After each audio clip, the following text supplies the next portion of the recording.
Well, good morning, everyone. Happy Monday morning to you, and welcome back to Morning Musings. My name is Don K. Preston. I am the president of Preterist Research Institute of Ardmore, Oklahoma. This is, video number 9, somewhere along in there, in our study of the Olivet Discourse.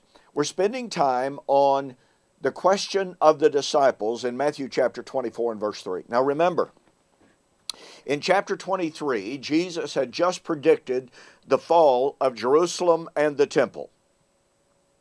As they began to leave that temple, what an incredible place it must have been, the disciples began to show Jesus the size and the beauty, the glory of that temple. To which Jesus responds, "Do you not see these things? The time is coming in which not one stone shall be left standing on top of another." The disciples immediately respond, "Tell us, when shall these things be? What shall be the sign of your coming and the end of the age?" Now, about 99% of commentators, when they come to the disciples' questions, claim that the disciples were confused, in error. They literally didn't know what they were asking about. Now, isn't that amazing? John MacArthur says the disciples were confused and that they mistakenly conflated the fall of Jerusalem with the coming of the Lord. Thomas Ice says the disciples almost certainly joined in their mind, mistakenly in their mind, the fall of Jerusalem with the coming of the Lord. I can quote amillennial, postmillennial, dispensational authors, one after another. I could pile the quotations up to here of the claims that the disciples, they were just simply mistaken.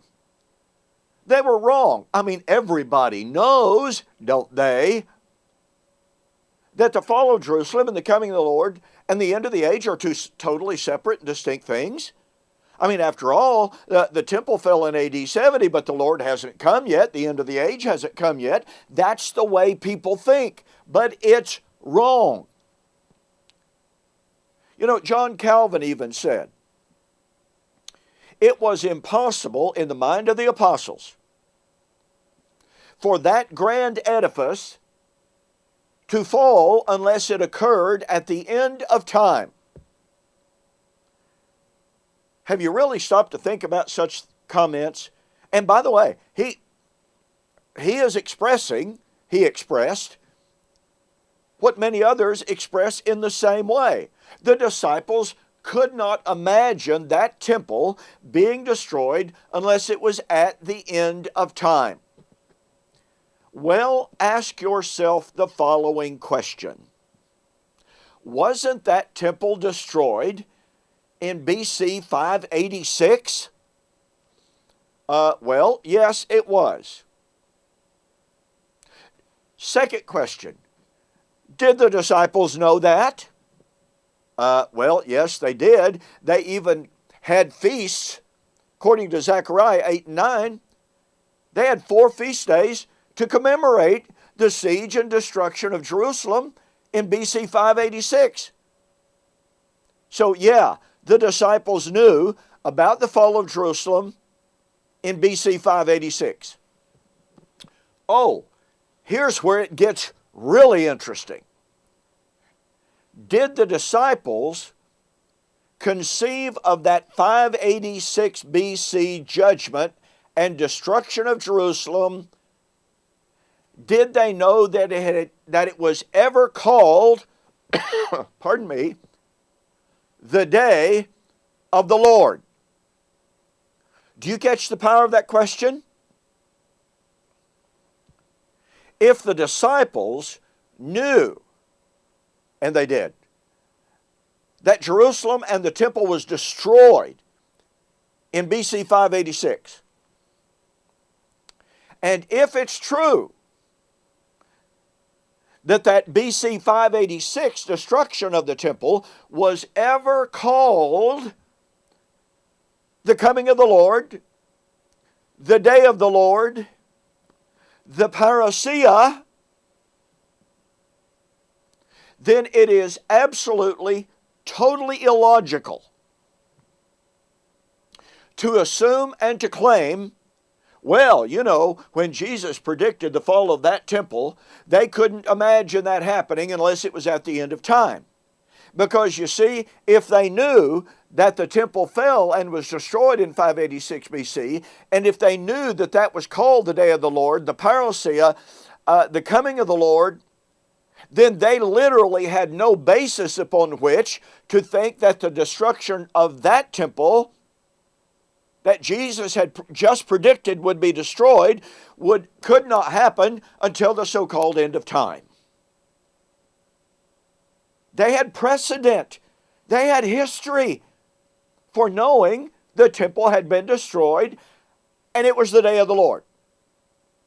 So, the question therefore is, can we demonstrate from Scripture, number one, that the Jerusalem temple was destroyed in 586 BC?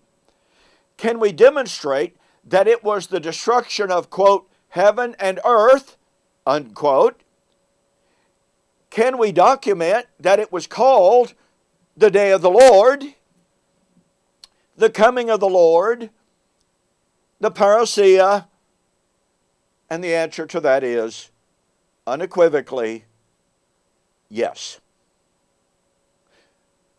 Now, if we prove that, I want to suggest to you that it was not those disciples standing there talking to Jesus in AD 33.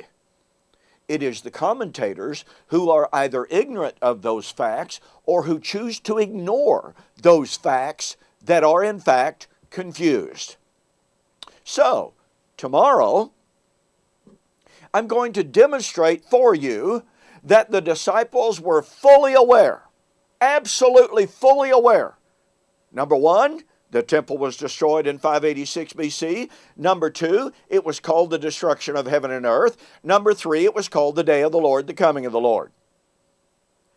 Obviously, you don't want to miss that. Hey, look, in the meantime, go to my website, get a copy of my book, We Shall Meet Him in the Air, The Wedding of the King of Kings. I document all of this and a whole lot more in this book. Okay, so go to my website, donkpreston.com, bibleprophecy.com, and order a copy of this book. Be sure to include a note that says you saw the offer on YouTube or Facebook, and I'll refund your shipping. All right?